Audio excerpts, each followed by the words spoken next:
What's up, everyone? This is David Greenspan, and you are listening to Season 3 of the MindShare Podcast, a proud member of the Industry Syndicate Media Network. Additional podcasts are available at mindshare101.com and on all the major podcast platforms. This week's episode is sponsored by Adwerx and Kit's Keep in Touch Systems. Used by over 25% of the top brokerage firms and over 15% of the top mortgage originators in the U.S., Adwerx delivers personalized, omnichannel brand marketing and automation at enterprise scale. Adwerx customers are able to deliver customized ads programmatically across streaming TV, popular websites, Facebook and Instagram, and mobile apps while driving growth through digital marketing automation that increases brand visibility, boosts productivity by 35%, and reduces turnover by 42%. Adwerx works across the US, Canada, and Australia. Learn more about brilliantly simple digital advertising at adwerx.com. And of course, Kits is always with us. Kits offers a fully loaded cross-channel marketing suite, including Loop CRM, websites, the most personalized newsletters in real estate, follow-up tools, curated social content, wow calendars, and so much more. All to help you manage your business, build mindshare, and drive even more sales. You can learn more on my site, mindshare101.com, by clicking on Marketing. I also want to share that we are working to get to 100 reviews on iTunes, and I want you to be a part of it. If you already have, thank you. If you have not yet, please take 2 minutes, go to iTunes, rate the show, and leave a review. It's really easy. And again, thank you in advance. Today's episode is number 126. She's a 20-year industry and public relations executive, entrepreneur, and real estate brand strategist. As the global head of community at Inman, she currently leads and cultivates a global community network of forward-thinking agents, brokers, tech entrepreneurs, and executives, as well as the Inman Brand Ambassador Program through Inman Media's publishing and conference events. This week on the MindShare Podcast, I am joined by Laura Monroe. Laura, welcome to the MindShare Podcast. Hey, how are you, David? I am doing amazing, and I am so excited that you're here with us today. Thank you so much for making the time. I am so excited as well. It's been a long time, and really excited. Sometimes I'm like, finally, pinch me. I'm on the podcast. Well, we are grateful. And it's funny, you bring up, it's been a long time, and it certainly has been a long time. It sort of feels like yesterday in a way. It does. But it's amazing how, and I said this to somebody recently, when you're doing something and it feels like, you're there and it's taking forever and you're watching the clock, you're like, when's it going to be over? And then you look down, it's only been like 2 minutes, but you feel like hours have passed by. Yes. I don't know what it is. Why does time feel like it's totally flying right now? You're so right. And what is so weird is that last March and April, it was going at a snail's pace that you mentioned, and now it is flying by. It seems that way. And at the same time, I think it's this anxiousness to get back to that normal, whatever that normal is. Like we see it down the tunnel, and it's like we're racing towards it, and it keeps getting a little bit further away for many of us. But we're ready. I think the energy, we've sort of made it through that panic state, and now we're ready to just sort of dive back in, and we're living life again. So in as many ways as we possibly can. Yeah. Well, you guys are lucky. I know talking before we got on air, like you guys are in California and we're practically open, and you guys are in full on, lockdown. In Toronto, it's a whole different thing. I know even on the West Coast of Canada, it's a different thing. So but you know what? We are lucky. We are in a wicked industry. We have been able to really thrive in this industry. We've been able to be deemed an essential service. Many people are really reaping the benefits of it. And so I think that as much as we can lament and complain and do all that stuff, who cares? It doesn't matter. Nobody's listening. No one's listening. That's the thing. We can't complain. We've been lucky to be a very thriving industry across the board. So it's hard to complain about that. So it really is. Like reap the rewards, right?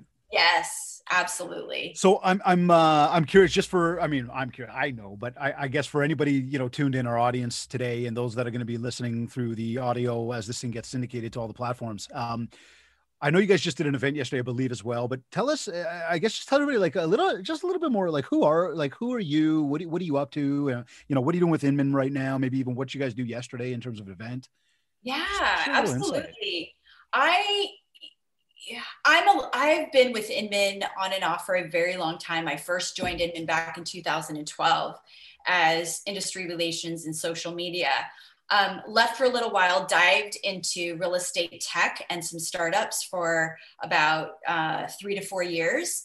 And I came back last January to Inman to take over a new community role that was made because, Inman has a very natural, organic community that comes with our subscribers and our events. But we didn't really have anybody at the helm that was outside of moderating groups and sort of really building a sense of community. And there was a shift with our strategy at Inman to really be community driven because we realized how important those subscribers are. We realized the feedback and being able to bring people together has really been something that, we are an agnostic brand, meaning we don't service like one particular brand or brokerage or organization. So it's a nice platform for anybody globally to really come together and talk about real estate. Like you do, it's like, you're not in tune to like one specific brand, but you can talk about real estate in a very overarching, really deep and rich level. And so that's what I do in my role is I work with our ambassadors, our Inman brand ambassadors. I am cross-functional internally around marketing and growth.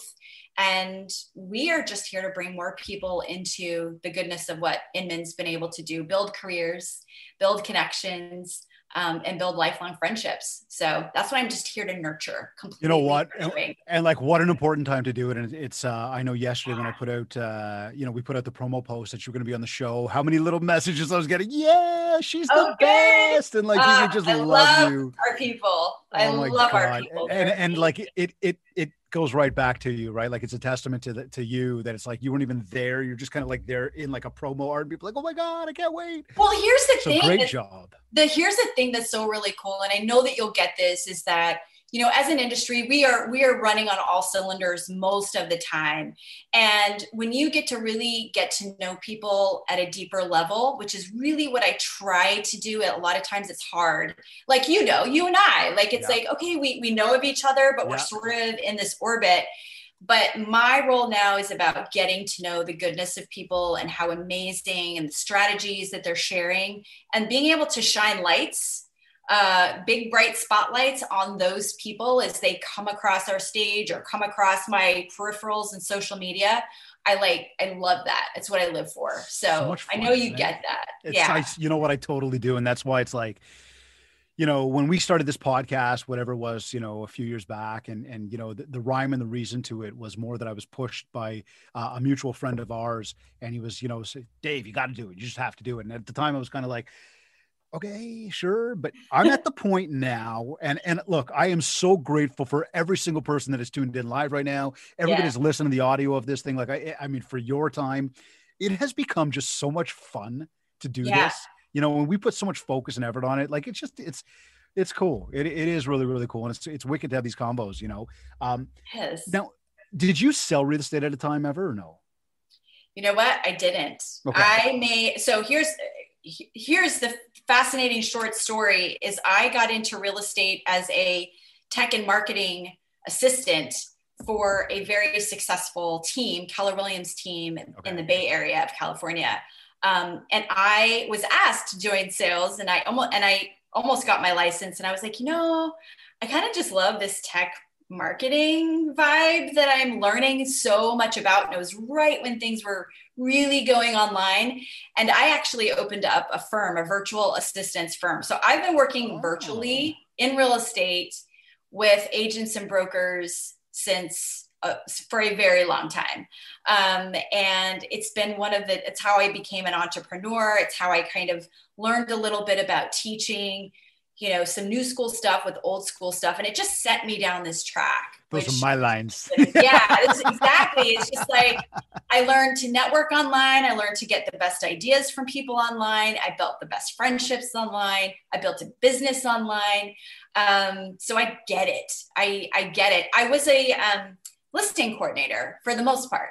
So I was in charge of, entering everything into MLSs, and I was in charge of going into homes and taking down all the descriptions and just making the marketing amazing. So I just love that. I'm about brand and marketing and tech. So it's so funny. I mean, similar paths, right? Like I got licensed to sell, and then kind of thought I was going to dibble and dabble there. And then next thing you know, I mean, I'd also gone to school for marketing, and then I'd done a lot of marketing, and I don't know, one thing leads to another. And here we are, 16, 17 years later, we've got this Sometimes I kick myself.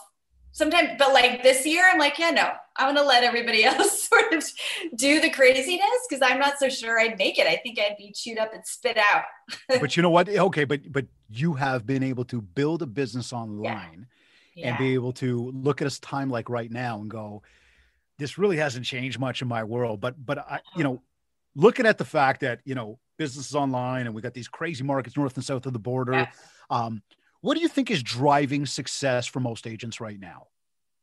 Like in today's current marketplace, like what is that driving factor right now?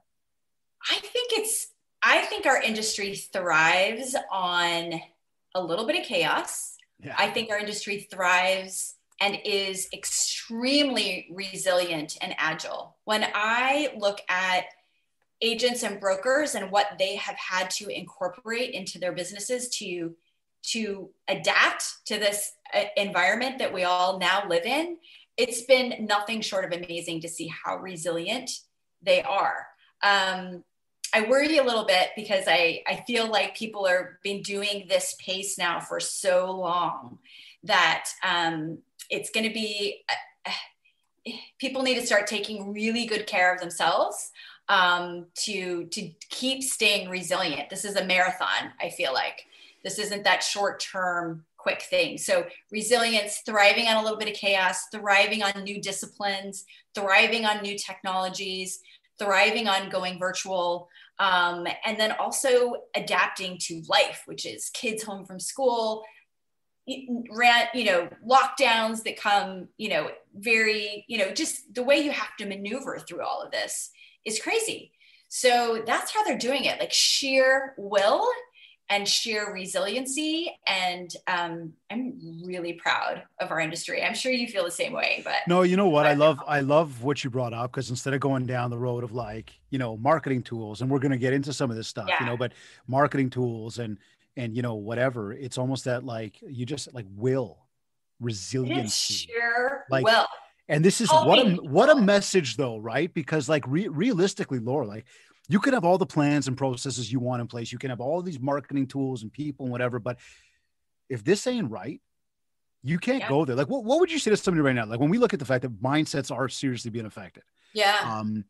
What are some tips we can give to some people, or to give to everybody right now when it comes to staying in the right frame of mind? Well, we talked about this yesterday in our event, and I feel like we're finally getting to a point where we need to realize that burnout is a real thing. We need to recognize it in others. We need to recognize it in terms of it being a healthy thing to talk about. Because it's been a long time that we've been on this crazy train, and there is this shock absorption, not only from our own ecosystem of our lives, but, agents and brokers are dealing with the emotions of buyers and sellers that are at an all-time high and an all-time burnout and an all-time not being in healthy places in this highly competitive place. So I would say that for agents and brokers that can find ways to delegate and bring in the really incredible people to help offset some of these things. So hiring assistants, hiring VAs, hiring people that can help offset, that you can delegate some of these most strenuous things to, because they don't realize the energy that they're absorbing in this market is insane. So it takes its toll, and I see it.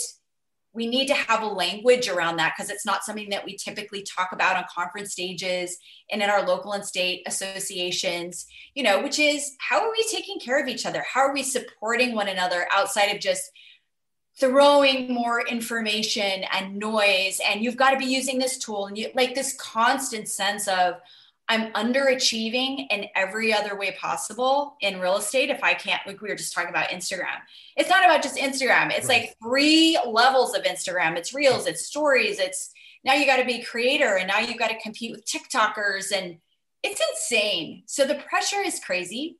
But being able to really dial in and have agents really understand ways that they can nourish their business and nourish themselves by gaining support. And really that's about opening up the space to be able to talk about that. Absolutely. And new agents that are coming in going, man, like everyone's so crazy right now. I don't even know who to ask for help. Should I even, like you're that kid in the classroom, you're like, I need to raise my hand and ask for help, but I'm How many afraid times to. I'm hearing that right now from people? Yeah. Like they're like, where do I turn? What do I do? I need some support. I mean, and look, you know, And you can't get it from tech. Like you just said, you normally are not going to be able to teach yourself a new tech tool that's going to relieve the pressure and let out that valve. right. A lot of times it's about talking. It's about support. I love that. Yeah.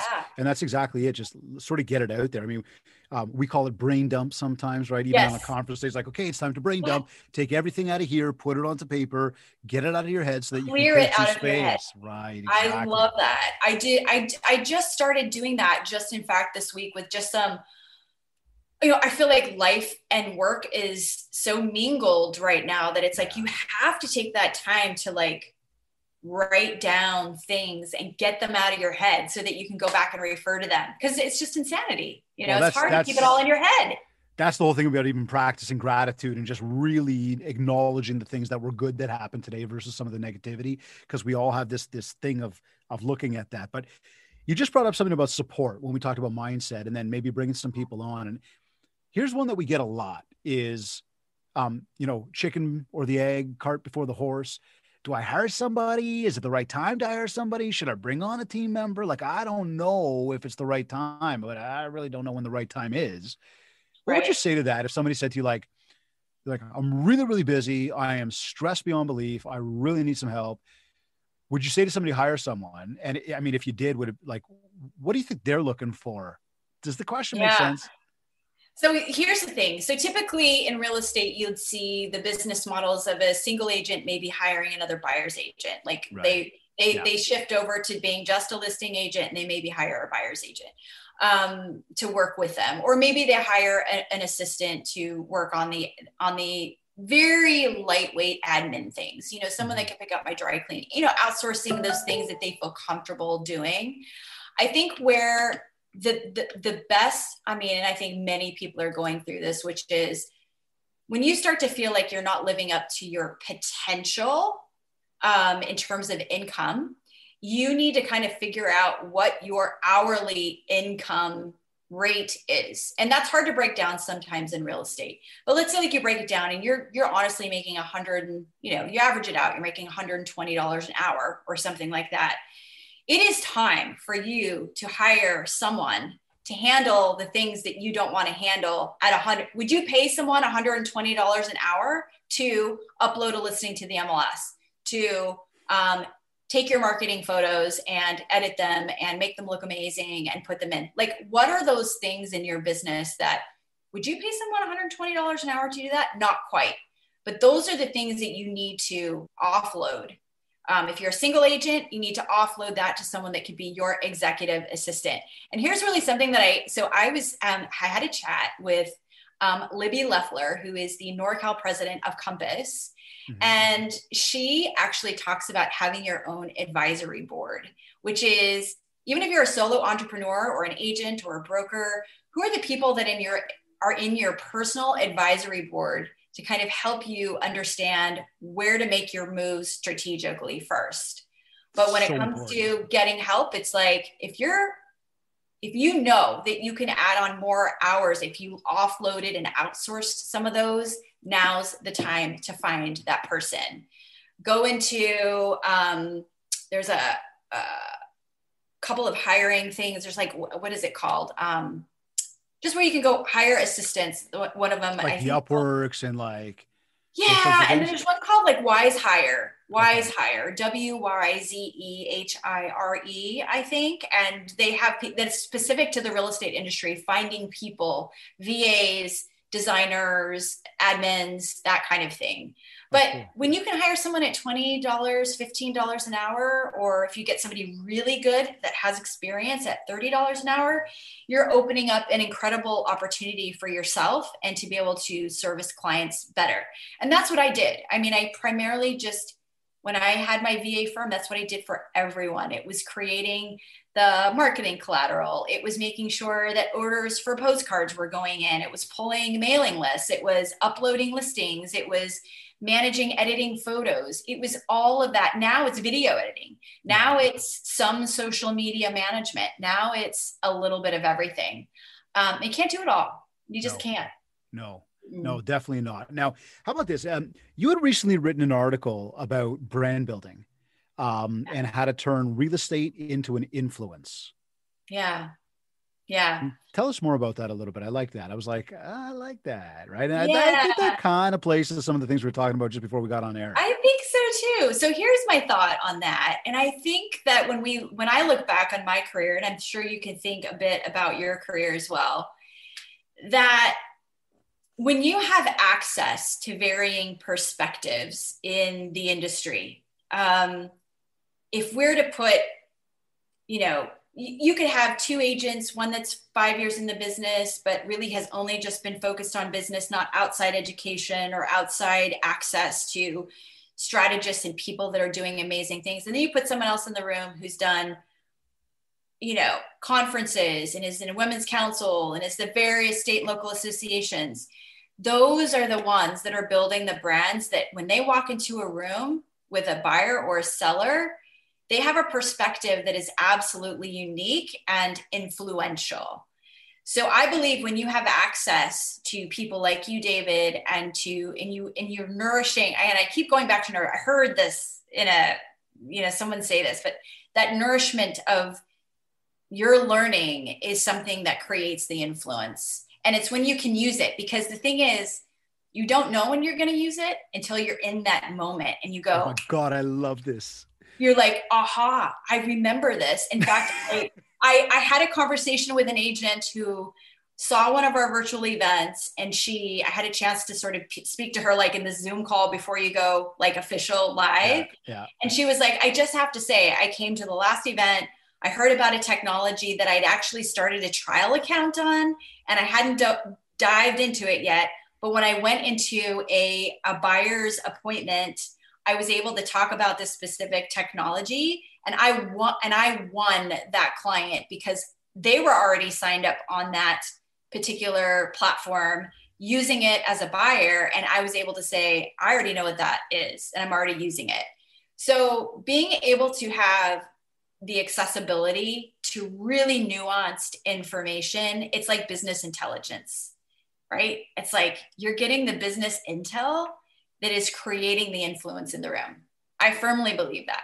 Oh my God. I'm so much about the ILT, invest, learn, teach. Right. I'm so much about, and everybody that's sort of tuned in right now knows I preach, like, feed your brain, right? Yes. Like, we feed our bellies every day, 3 times a day. We feel like it's noise a lot of time, but I guarantee you it's like you absorb it, and it will, so at some point you'll be like, oh, it kicks in, right? It kicks in. Oh my God, this is the perfect opportunity for this. Yeah. Right. But now knowledge is power.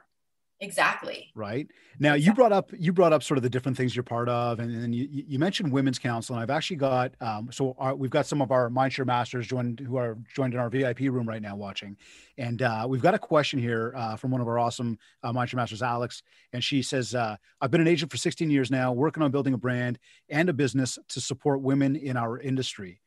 How do you feel about the female empowerment movement in our industry, and where do you think that I could provide the most value to them? What's the need that can be filled in this area, in your opinion, as a woman and an industry leader, as a woman, and an industry leader? Does that make sense? Yes, it does. Thank you, Alex. Absolutely. And Alex, thank you so much for bringing this into the conversation. The empowerment issue, the empowerment of women in leadership is, again, we've learned a lot about creating the safe places to have the right conversations. And I feel like what we are going through right now it's a movement, but it's also and I don't want this to sound negative, but it is creating the space and the permission for women to move forward, ask for what they want, expect that they should be able to get what they want, and move in that direction. Women come from varying places. There's varying reasons for us to go into real estate and to strive. Like for me, for example, and I'll just use me, but when I decided I didn't want to sell, but I loved real estate, I knew there was a different career path for me. And being able to maneuver strategically through that, you have to find some empowerment from other women to be able to articulate where you want to go and be okay with that. We're largely, men are in leadership. It's the way that it's been forever. But being able to have the vocabulary, learn assertiveness, learn how that you can create the value and the place for women to move forward. That's part of the reason why I love doing what I'm doing. I can shine the light on women that are doing amazing things and giving them that place. And that's not to knock what men are doing. We have just as many men. We really focus on diversity. But for that question, I would say, where do you think you can provide the most value? Give them a safe place to talk about what to explore, all options in their career paths. Number two, promote all of the goodness that you see in someone. Here in social media and the way that we absorb content, we have a tendency to be like, you killed it, you nailed it, you're such a hustler, you're this, but we're past that. We need to start really talking to people about their true value and their strengths. So for me, one of the things that I do is, I might come to Alex and I might say, Alex, this is what I love about your strengths. You're an educator, you are inspiring and you're motivating, but you do that in a way that's like granular and ABC, this way, like tell people back to them what it is about them that you find impressive. And give them that sense of confidence and say, I hope that you do more with this because people can learn from this, whether it's adversity, whether it's the fact that you're a killer agent, whether it is like, stop generalizing people in the hustle, kill it, nailed it, or I'm not that. There are so many ways to empower people. Find the intention, find the nuance, find the ways to shine the light on people. And you may not feel like the entire movement is where your place is, but it may be a certain place. Like for me, it's very personal. It's like I reach out to women one-on-one and I'm like, you're amazing because of this. Do more of this. Let me shine the light on what you're doing. Those are the ways that I choose to, but I love it. There's so many paths to success. We might as well embrace them all, women, men, otherwise. Brad Inman has been one of my biggest supporters. When I went to him years ago and said, listen, Brad, we need more women on stage. It was, he took that to heart. It might've been a little hard to hear at first, but it was like, he took it to heart. And like yesterday, sometimes I look at our panels and I go, it's like all women, like, where's the men? It's like, it's great. And I'm like, but oh man, now I'm starting to feel a little bit like, man, where are the men? It's great. It's great. An amazing answer. And Alex sort of her comment there, I don't know if you see it in the chat, but wow, it's like you already know me. And I will attest to it. Yeah, she is driving this channel when it comes to women empowerment. She is driving this hard. She's doing an amazing job. And you talk about a rock star and you talk about a hustler, and you talk about all this other stuff in a network. She is all the above. Like, I mean, absolutely amazing. And that's the thing is you can be all of the above and you can be the softer, warmer, mushier, more emotionally intelligent person. And you need to have permission to wrap that all in together. One of the best compliments I got at yesterday's conference, because we brought in self-care, was that it was like, wow, you actually talked about real estate and life. Oh, cool. And that's empowering in itself. So we've got the Woman Up movement, which is part of the California Association of Realtors, actually has a whole community wrapped around. So if you don't know about Woman Up yet, that's another place for you to get involved. Mm-hmm. It is mainly to help women jump into independent brokerage or even own brokerages and not sit back and just be an agent. Or it's empowering you to change your path. Brittany Pino is someone that I've recently gotten to know. She's an agent out of New Orleans. She's switched her business model from being a team leader back to being a solo entrepreneur, back to being an independent broker. So you have to find the thing that works for you and get the right coaching and have the right support and have the right guidance to be able to merge the life and empower yourself too. But go for it, Alex. Like, I am with you. Yeah, I love it. I love it. I'm so with you too, though. They're when we talk about women leaders, I don't know if you know my friend Virginia Munden. She runs the Buzz Conference. She's amazing. Her and I had this conversation around, how many female leaders there are in our industry. Yeah. And I had at one point said, it's sometimes hard to find them. And she goes, that bothers me. And I said, well, like that I said it? She goes, no, not that you said it. She goes, it's a reality. She goes, well, we got to shine a light on it. And I will say, just very, very, very transparent, especially with the MindShare podcast, for us, it's very, very important to shine that light because including yourself, there's some wicked, amazing people, both male and female out there. Yep. And I really don't believe that the gender is the driving force between, are you successful and are you a leader or not? Right. Yep. There's so much more. And that's the thing that I love about community too, because we tend to look at podcasts or podcasters or things like that as sort of a medium, but here's what it truly is.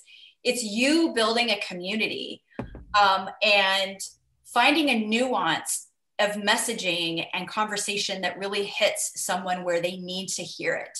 We have a tendency to go out and create our own biases, like our confirmation bias. We want to hear what we want to hear. We seek out the way that we want to hear it. We seek out the things that make us feel good about ourselves. And that's why podcasts like this are so amazing, because it's an equalizer. Everyone can have a message and be themselves. And that's really empowerment right there. The community that you're building with MindShare is something that people can really rally around, right? Crowdsource the information, crowdsource that mindset, and really be co-creators in new ideas. That you bang, drop the mic right there. Like, but it's the co-creator, right? Like I get to have the fun. I get to have the fun of like saying it back to my audience, and everybody knows I don't hide this. Like it comes from my audience. Yes, it does. Right? It feeds you 100%, which is why we're missing these live conferences so badly. But speaking of that, then when we look at where are agents getting the most of their business, because we talk about, messaging and community, and I mean, MindShare is that's the idea. We talk about these nuances or like these messages. For me, it's so much about trying to bust some of the myths around, how to have success in this business and what leads to success and all of that. So, where would you say, where do the majority of agents get their business from? Is it relationships, or is it all these like random kind of leads? And I don't care, online or whatever else, but what's the source of most of the business? I will quote an actual NAR stats, because I used to be in one of the tech companies that I worked for was Real Satisfied, which was based on reviews. 78%, and I bet you it's even more now. It's probably much higher. 78% of agents get all of their business from repeat and referral business. So it's relationships, 100%. And I feel, and then when I went out of the Real Satisfied and I moved into brokerage technology, there were two different mindsets there. There were one that were going to buy leads and feed them to their agents. And there were ones that were going to actually find the leads ourselves and actually have a web presence, actually work around SEO, actually do pay-per-click to create leads, organic traffic to give to our agents as well. There's a couple of different, mindsets, some are like, we're not going to do any of that. We're going to let agents go out and figure it out, which is where agents will typically spend a little, at the different portals to gain some random leads. But I think in today's market, that's not necessarily the best way to go, because so many people are online looking at real estate, and whether their timeline is like in the next 3 months, or whether their timeline is tomorrow, or whether the timeline is like 2 years from now is the time to capture those relationships, because it's only the relationship, the true relationship. Think about it. How many people are you actually going to be acquainted with 2 years from now that you would do business with? And when you look at it through that lens, it's like capture as many of those relationships, nurture as many of those relationships as you can, even with your own agent referral network or the communities that you're involved in. Now's the time to capture those because they will pay off years from now. Whereas a random lead from a portal, maybe not so much. We're like so in line with this. So, so here's the other question then to that is that, looking at that, what channels from a marketing perspective would you encourage anybody to focus on so they can be building that mind share with their, let's call it, main audience? So here's what I think, and I heard this actually yesterday from an agent in the Bay Area, and she said, I use Instagram to capture buyers because those are the ones that are newer, they're younger, they might be first-time home buyers. I try to educate people on the fly instead of sending them articles and email drips because they have a tendency to shy away from that. So Instagram, buyers; Facebook, sellers. Sellers have a tendency to have been in the market before. They're a little bit older. They skew a little bit older. They're not necessarily the millennial, first-time home buyer. Still good to put it out there, but maybe that messaging could be Facebook for, if you're working with sellers that have been in the market for a while or looking to buy a second home or things like that. So Facebook. Some people are having huge success in TikTok, but I think what that is actually more personal brand building, meaning you may not find a lot of clients in particular, and I could be wrong, but you're building a brand. Again, it goes back to that brand building and gaining confidence. I haven't mastered this. I haven't even tried it, but if you're an agent that's really good at TikToks and you're finding success, you're gaining confidence. And when I hear people say, oh my gosh, these agents that are doing TikToks or doing these crazy dancing moves or they're doing all this, what they're doing is, look at it like this. They're gaining confidence. Mm-hmm. They're gaining confidence in using video. They're having fun with it. And they're brand building one way or the other. So, hey, our buddy, James Lewis, I don't know if you know him, his brand is James in the City. He says he's getting tons of business from TikTok. Now he's on there all the time. He's mastered it. Obviously there's so much more to learn, but he's really taken a stranglehold on it and he's leveraging it and doing a lot of biz from it. I'll be very straight up. It ain't for me. Like, I don't mind once in a while looking at it, but it's not my shtick, to get involved in. But I will say the same thing. And that's a message I've been sharing to people a lot lately too, is, start clicking like a little bit more, start engaging in conversations a little bit more, start doing that, because the minute you do that, you're going to start to get that confidence. And then you break the ice and you put up your own post. Right. And it's funny because like, I'll sit here and go like, what do you mean you don't post? Right. But as we had said before, there's a lot of people still not doing that because of fear, because of anything fear and a lot of times it's the fear of inadequacy, not even trying to figure out the learning curve. It's fear of inadequacy because you have people that are doing such amazing creative things and they seem to, and it looks easy. It's not easy. It's still time consuming. And many people I'm sure would say, listen, and I would say, if you're choosing between nurturing your relationships or figuring out TikTok, nurture your relationships first. I feel like this should always be top priority. So, take a weekend to figure out TikTok and, sort of do it in small bites, but, people are seeing success. And I feel like that's sort of a long-term thing, do it to balance out where you are, but find the channels that speak to the clientele that you're looking to attract. If you're a seller's agent, if you're a listing agent, then go where your sellers are.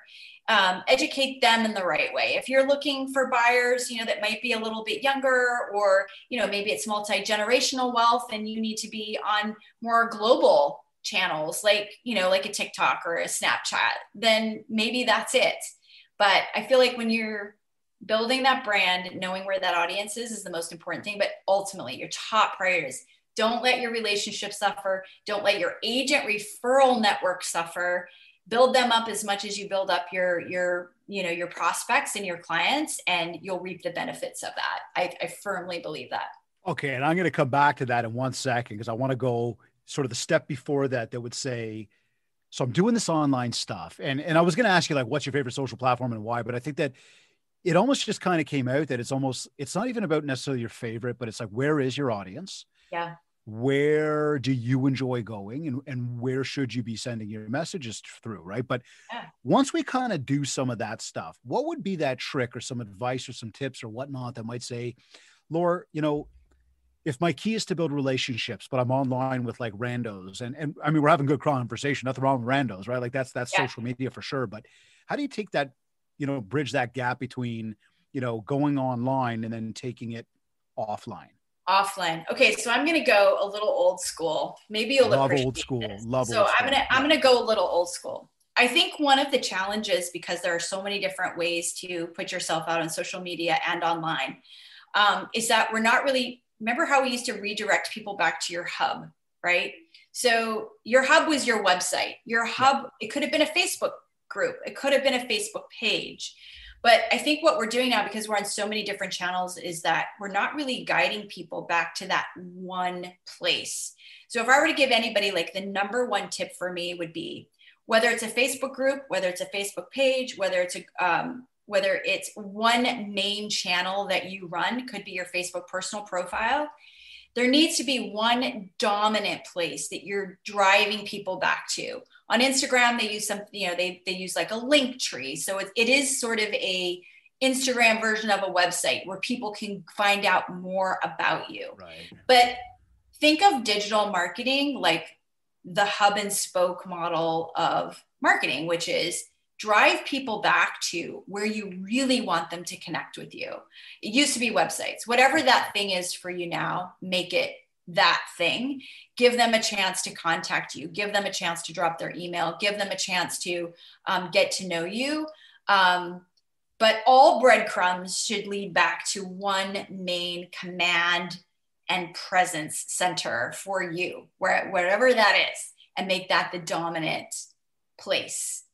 Right. So I know that when I want to find David, I'm going to come to this podcast. I'm going to watch you and listen to you like every week.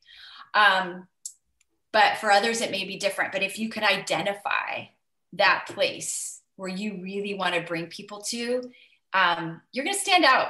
People are going to start doing those little searches. And it's like all of a sudden it's going to work for you 24/7. So don't think of social media or online as a one-stop shop that stops at your Instagram or stops at your Twitter or stops at your Facebook. Pick the ones that you're going to dominate and dominate it. Like learn here's the thing. I actually had an internal meeting with some Twitter executives. And I just sat and I said, I want to have a collaborative session because we started using Twitter 10 years ago and it's different now. What works on Twitter? And all the social platforms have done that. Yeah. Like we have 170,000, followers, but are we really engaging? Are we really doing that? Here's the thing that he said every channel has a different personality for your brand, whether it's personal or professional. And he said, for example, like Twitter should be the most human voice of your brand out of all of them. Like if you're on Twitter, now there may be people in your audience that are like, I've never been there. I'm not going to start there. Maybe that's not the place to start. Yeah. But if you're into learning more and having accessibility and, that kind of thing, it should be the most human voice of your brand.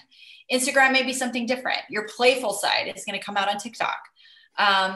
TikTok is still a younger generation. If you're looking ahead at millennial buyers and educating them in real estate, do it. My 25-year-old needs to learn real estate. Yeah. He may buy in 5 years or before that. So now's the time. They're so savvy that you can't underestimate that. So for sure. So now we go to the next step that says, okay, so you've extended on the relationship. You've met this person. You've extended on it. It's started in any one of these different channels. You've managed to bridge the gap between the online and the offline. We've talked about how important referrals are. Why should we? I think we've already acknowledged that, but what can we be doing to go wider and deeper with that database to build on more relationships? Yeah, good question. What I'm seeing really working in the industry right now is finding really nuanced ways of bringing your clients and prospects together.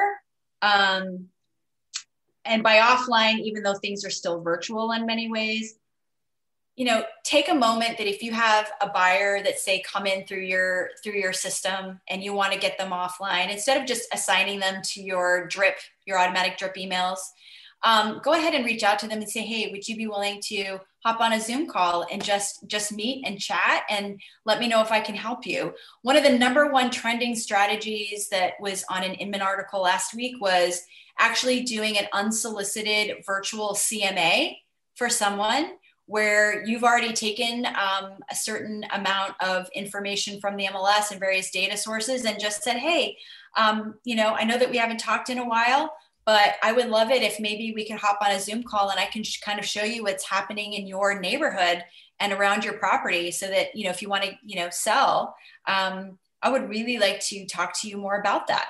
And that may not work for everyone, but this is just another way of using the virtual means, because even though we feel like we're online, we're really not. And it really is about checking in with people. How can I be more of value to you? You can just say in an email, listen, I don't want to just assign you to a drip campaign. If there's a way that we can meet and I can make sure that I'm sending you things of value at the right time, that is the most important thing to me. Just going out there and finding new ways to reach out to people instead of just putting them on this automated process. When they're at the top of the funnel, when they're on the Zillows and the realtor.coms or the realtor.cas and they're looking at their actual homes and searching and trying to figure out what they want to do, when they get a little bit lower into that funnel, where you convert is where you build that relationship. It's that trust. It's where like Google used to call it, what was that? The moment, just that micro moment of decision where someone says, I trust this decision. Mm-hmm. I trust this person. Yeah.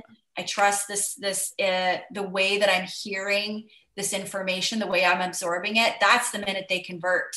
And it doesn't happen in drip emails. It doesn't happen, get people offline, have a virtual meeting, find ways to reach out, send those handwritten notes. And then once they're in your database, once you've moved them into a higher priority level, like they're warmer, more about them, then you move into maybe when things are safe, doing things for your clients and prospect event, Easter egg hunts, different luncheons, different things like that, meetup groups. If you're dealing in condos, have people get together that are part of that, environment, mm-hmm. In that ecosystem. Everyone has an ecosystem, cross-pollinate into as many of those ecosystems as you can, and you'll find more fun and fulfillment in real estate outside of automated drip email campaigns anyway. So our Jason Frazier once said it. He goes, set it and forget, or set it and forget it is set it and forget you. Right. Yep. And it's, you put it into a drip campaign and you do something like that. It ends up being that thing that, it's not genuine. It's not a relationship that you're building with people, but you also brought up the thing about Zoom. And for somebody like yourself, and I know I am the high priestess of Zoom, by the way. Pardon me? I am the high priestess. The high priest of Okay, so do tell then, what say you to all of those people that join a Zoom call? Because we every single one of us at this point has been on one probably every day. But what say you to those people that right now do not turn on their camera? And we're talking about building networks. We're talking about building relationships. We're talking about getting out there and building your brand. What say you to those people that don't turn on the camera during a Zoom call to take part in more than just hearing or listening? Right. So what you're talking about is passive attendance at a meeting or whatever. So I think we host these things all the time, right? And you can see you've got 100, 500 people online, and there's 10 cameras on. Yeah. And I think that people are multitasking. I think especially right now, agents and brokers, if they want to be 100% dialed in, and then they get called away. And we all are facing that. Here's the thing is, I think that if you are going to take the time to be part of a meeting, to be part of a podcast, to be exchanging presence in the same bit of time with someone, to give it your full attention in terms of listening and being present and being there. It's the same thing about putting your phone away when you're having dinner with someone. Like, just turn it off and take a few minutes. You're going to feel better about the exchange. You're going to feel better about, at the end of the day, you're not going to feel as fatigued, because you're going to realize that there was something that you gained out of that sense of awareness of being in the moment with somebody else. But I also understand that as leaders that may have sales meetings all the time, that may have people checking in from their car, that may have people checking in from an appointment, or dealing with kids that are having pure meltdowns, there has to be a safe place to be able to say, I'm going to keep my camera off because, you know, I'm not presentable today. And that goes back to that self-care conversation, which is, we should all have permission to say, today's an on-camera day, but I am here to listen. So maybe there's building in these little moments where we can say, if your camera's turned off, just put it out there, say camera's off. I'm just, you know, but I am here and I am listening. And it's just checking in with one another to keep the fatigue down. But I do think we're all sort of like, I've got to be on that podcast. I've got to watch this event, and now I've got to do this, and I can't miss out on any of it. But you can pick and choose and be fully in the moment when you choose to be there. Honor your own priorities. You know what? And this, I mean, you said it off the top, but it was that, what are you going to pick up from it now that you can take, and you can have that aha moment down the road? You're like, oh my God, I did learn something back there. I did pick up on something. But if you're not totally focused, it's going to be hard to do. And much the same, you know, again, completely understand from the multitask for sure. Yeah. But if that same meeting was happening in person, real life, would you not be looking at them? Would you be looking at this thing the whole time? Like, what would be your level of attention? And most people that you'd ask that to be like, no, obviously I wouldn't be on my phone. I'd be paying attention. I know, it's crazy, What's right? the difference right now? Yeah. Right? What is the difference? If you're going to take the time to invest in your business and in yourself, give yourself that time. Right. But here's the thing, it goes deeper than just respecting that moment or that host or that, you know, the education that you're trying to get. It goes into constantly battling our sense of guilt around not having a higher priority here or here. Like, we're constantly in our own minds going, you know what, maybe I shouldn't be here. Maybe I really should be out hustling like 5 new deals right now, but really I need this time to listen to this. So instead of just fully committing to one or the other, I'm going to do both. And maybe that'll make me feel better. So really what we're feeding our own anxiety, which is, I can't be in 2 places at one time, but I really want to be. So I'm going to make it seem like, I think truly the heart of the matter is it goes deeper. We want to be in too many places at one time, but I would say commit to really what's your top priority. You need to feed your own soul and your own sense of accomplishment and your own sense of evolution in your own ability to master this industry in your own way. And that only comes from being very aware. Just absorbing noise does nothing. And so we used to call it like signal to noise. Yeah. Where do you want your signal and where are you getting your noise? If you go onto Instagram and all it is noise and feeling bad and I can't do and I can't, that's noise. That's not signal that's creating the spark to help you move your business forward. So find where you're going to get your most signal. And that's really important. So turn on the camera. You're going to get most of your signal from the person that you're sitting across that screen with. And especially for Zoom, like our whole lives are happening behind us. You're seeing people in a whole new way. You're seeing my office furniture and people can look at it and go, oh, coffee and mascara. Yeah, that's me. That's me. Only 2 things matter, coffee and mascara. I learned something about Laura today. And if I hadn't have turned on my camera, I wouldn't have known that. Right? So it's like you learn a little, and this goes back to that brand building. Like you're building a foundation of knowledge and empathy and business intelligence and emotional intelligence all at one time. So commit to the moment and really be there. I think you have to do that in your relationships anyway. You're going to build crappy relationships if you're not fully there. So practice it. Yeah. And I mean, I would say to everybody going, well, how, or I'm so busy, or like the chaos that we talked about. Yeah. I mean, my big, and it's always hit home, and everybody knows what's coming out of my mouth now. It's time management.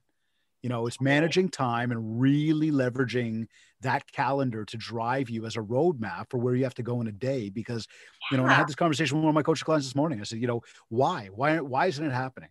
Yeah. And he goes, man, he's like, dude, I know you're about to tell me this is an excuse. I'm like, so I'm not going to tell you. How about you tell me? He goes, yeah, it's an excuse. Right. Yeah. And that's the reality, is that, we can make all the excuses we want, but much the same, we can want a lot. Right. Yeah. It's what effort are you willing to put in to actually make it work? And that comes back to the dedication that if you are on a Zoom call, we use the Zoom call as an example right now, but you're on a Zoom call, that importance of, the disconnections with people, the distancing, all that other stuff that's going on. This video camera is a beautiful way to connect with people, be able to look you in the eyes, be able to watch your mannerisms, be able to see, are you being genuine, or are you talking to me and the whole time you're like, oh, and I'm like, who's she talking to? She's not even talking to me. She's kind of talking to me. Eyes are down. They got their hands on their phone. Well, here's something that I learned from my theater days. For any of you out there that are like ever did acting or thespians or took acting classes, here's the thing that I learned about human behavior, right? Is that every human interaction is a reaction to that human.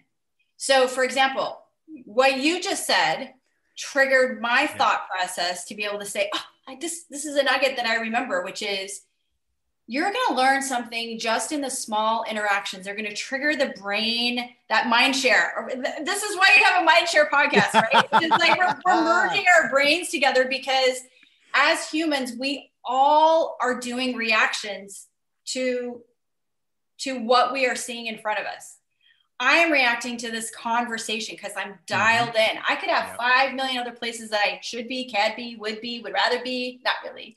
But it's like you've got to take this energy and do something with it. Do something amazing. When we talked about co-creating before, it's like co-create a new moment for yourself. And I know that sounds a little woo-woo. No, I like that. I do like that, actually. You will solidify things that you're doing in your business, or you will X them out. Like it's like an ongoing SWOT analysis that you're constantly doing in your brain around strategy or around, I actually am hustling. I actually am a rock star. I actually am doing this. There it is. Becoming a master of your art. There is an art to real estate that I bow down to people, because it's a balancing act, right? It's like watching a juggler on a trapeze, or, walking the doing, it's just like undeniably crazy what people have to balance. And I feel like master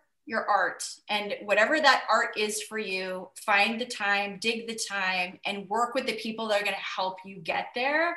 Don't ignore that moment. It's goodness for you. There's goodness in every moment. So looking at, just keep an eye on the time here. Looking ahead over, let's say the next, 365, even the next 5 years, looking ahead at just, trends and emerging prop tech and, where are we headed? And just as importantly, and again, where are we headed? Like, have you got this crystal ball? I don't know, but where are we headed? But what can agents do to remain relevant while we go down this road? Because I imagine to say that technology is going to become less and less, that's kind of a really weird statement in today's world, right? Like it's a few years ago, it would have been opposite. Yeah. And it's the whole thing of like, even with camera, with video, right? Like we were told video was becoming this big thing, but nobody knew. Right. And here we are today. Video is like one of the be all and end alls right now, based on just what's going on. Yeah. Yeah. I think there's so many different, it's like real estate is this mountain, or like this volcano and plateaus of ways to go and paths to go. And I think it's different for agents, brokers, whatever. But I think that from a very high level point of view, if you're an agent or a broker, the consumer is still absolutely at the center of every innovation. And I think that agents and brokers and agents more so than brokers, are the essential first impression of anything that touches this industry. They don't know what's going on. When we report our articles, we don't have consumers that are reading Inman to find out what's happening with iBuyers and, the different innovations that are happening and the portals and the data and how we're, the MLSs are managing and fighting and the law. Like consumers, no, they don't care about that. But you have to understand how it affects what's going to be coming your way, right? So right now we have, we had Spencer Raskoff on our event yesterday, who's, left Zillow and now he's, in the investment channel and he's working in the SPACs and he's working with all of these brand new interstitial platforms of technology that are going to wrap the consumer into a new menu of choices for when they are searching for homes, buying homes, whatever they're investing in. Here's my crystal ball. Yeah. Agents and brokers that can really understand where investment advisory counsel can be. I feel like first-time home buyers are not getting into the market until way later. Their timelines have been greatly extended. But for people that are buying up properties now, they're buying them at multiple levels. They are buying 2 to 3 houses at a time. They are buying, more than one, or they're entering into a secondary investment with somebody else. So we're seeing more options for consumers, and being able as an agent or a broker understand where you can find opportunities to bring those options to your buyers if it's something that helps them. You and I talked a little bit earlier about buyer remorse and buyer regret for some of these crazy offers and money and cash that's being thrown around to secure a place to live, that regret may come back to bite them. This is where agents and brokers can step in and say, there's going to be some other options that are available that are going to put you in a better place financially 5 years down the road. Those are the relationships that you want to build. But you have to know what's coming down or what's going upstream in tech, in business models. Where are investors placing more money? Here Wall Street is starting to take over. 5 years ago, we were not dealing with brokerages that were getting capital from venture capitalists in Wall Street. That was not a function. Now, smaller independent brokerages are having to compete with venture capitalists to capture market share. That's a really hard thing. So how are you going to do that? You've got to think bigger. You can't think just transactionally. You're going to have to think about either I'm going to partner with people that are going to create more opportunity for me, or I'm going to learn how to foster my relationships as an advisory level for this long customer journey that buyers and sellers are in. It's a process, but figure out where you want to master that art. Learn from people like you, by reading Inman or attending different conferences so that you can kind of zoom out a little, get away from the transactions in the day-to-day and zoom out a little, catch a breath, see where things are kind of headed. And then you can take another big gulp of air and zoom back in, and it'll propel you and give you momentum to keep that business moving forward for you. It's amazing. It comes back to learning again, right? And that's been such an underlying theme to today's conversation. It's really about going out there, paying attention and learning, and then fostering those relationships for that success. Because some of these smaller places are not going to be able to battle all of those big VCs or all these massive brands, but much the same when you focus in on, who is your audience? Where is your audience? How can I get across to my audience? What I like to call build mind share with my audience. We set ourselves up for more opportunity for more market share. Well, and if you look at it this way, if you're an agent, you need to look at it this way. Venture capitalists are trying to get market share, but who owns the market share? It's the agents. Market share is really just the relationships with the people that are buying and selling. Yep. That's why they're investing in it, because they know you have to know your value. What you are holding in your business, your book of business, your database is really what they're after. I love it. That's you talk about exit strategy. Come on now. You own a book of business.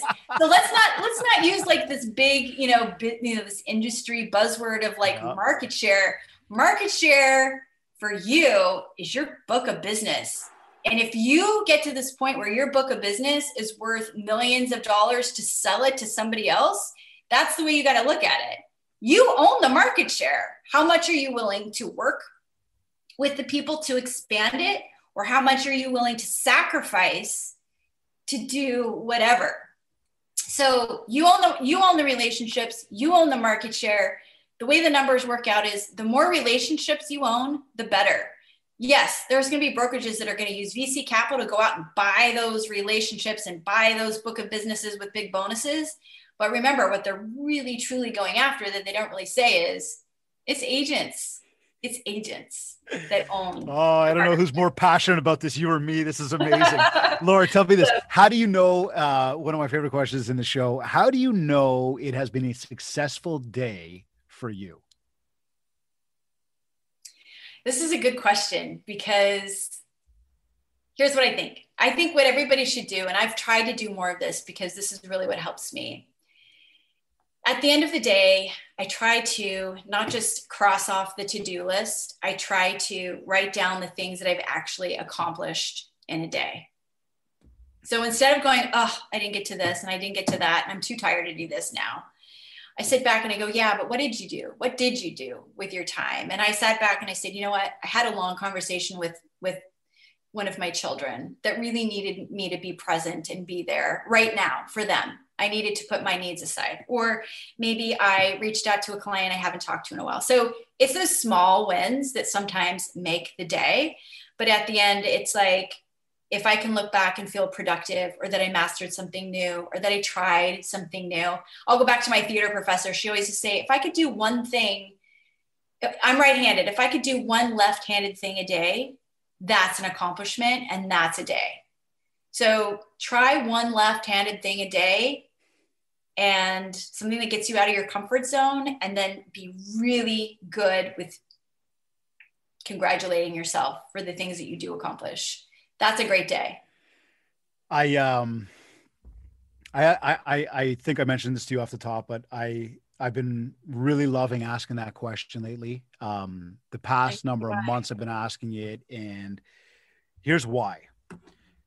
From all the learning we do and all the books we read and all the conferences we attend and all the uber duper famous, successful, rich and whatever people that we see that we're like, oh, wow, how'd they do it? Yeah, they do it. How did they do it though? Here's the kicker. The how always comes back to, they set their sights on doing something. Yeah. They essentially tried to do one left-handed thing a day. Yeah. They helped other people, hence the way you said about that conversation with your son and doing something and even helping yourself. You and anybody else who's answered that question so far, and any of those super duper, super duper famous people have never, ever once brought up money, brought up deals. Right. Never. No. And that's what, and not that I expected you to say that. In fact, I totally expected that you wouldn't. Yeah. But I like to ask it. And I'm doing that now more because I like to hear it. I like to know it, right? Because again, when we each and every single one of us measure success at the end of a day, and we look back and go, what did I do today?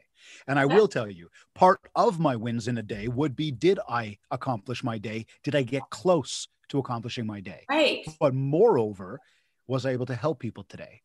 Yes. And then much the same when you said write it down, and we talked about that brain dump. It's you know, when we want to talk woo woo, I am like massively into my gratitude journal. And I know a lot of friends or a lot of people that know me be like, you, man, you're writing grateful. Yeah. You like journaling? You got no idea. Like, it is the most powerful game changing thing you can have, because like you said, we can have something go wrong right now, anything, whatever it be. You go down and write these things down. I guarantee you will find more positive in your day than you do negative. Absolutely. And now you lay your head down on a high note, right? Yeah. I love it.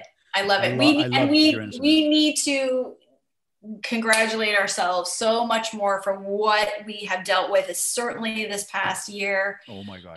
And just dealing with uncertainty and everything that we have accomplished. Like, the gratitude is overwhelming. And I think when you can give that positivity and grace to other people to be able to acknowledge what they have accomplished, it's not about comparing yourself to somebody else or looking at someone's, through the filter of social media. Right. It really is, at the end of the day, who did I give my time to, and did I make them feel valuable?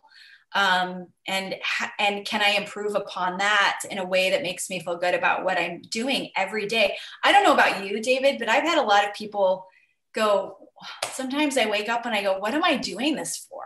Like, what am I, if I'm not chasing money, or if suddenly everybody is equal and I can't, look back and go, I don't feel like I'm doing a good job because I'm struggling in some ways, then, and if you ever doubt that, why am I doing this? If it's not going to be better than so-and-so, or it's not going to be as, I'm not going to bring in as much money as some top producer at my brokerage, why am I doing it? And I think you have to have those moments in your day where you're like, this is why I'm doing this, right? Whatever that is for you.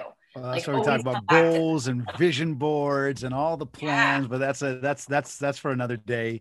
I want to sort of ask you at the end, like, what's your big important message? Like, what do you want to leave everybody off with today? But I mean, this has been just a fountain of wealth today. Seriously, like, this has been awesome. No, seriously, I love the depth of the such good interaction between us. And that's like really what I love about this, is that you pull out really good stuff. Yeah, no, it's the depth of the conversation has been, it's been enlightening. It's certainly, it echoes a lot of the sentiments that we share through MindShare and through the training and coaching platforms we've been, grateful to be able to have. No, this has been amazing. Where can everybody connect with you if they want to connect with you? Oh gosh, Laura Monroe. I'm on Facebook, I'm on Twitter, I'm on Instagram, but I'm not on TikTok. And my email is laura@inman.com. You can find me writing articles and doing conferences. I have a morning show for all of our digital events. So that's really fun. And I get to meet new faces. So you can find me just about anywhere, but I'm normally on Facebook the most, I think. So.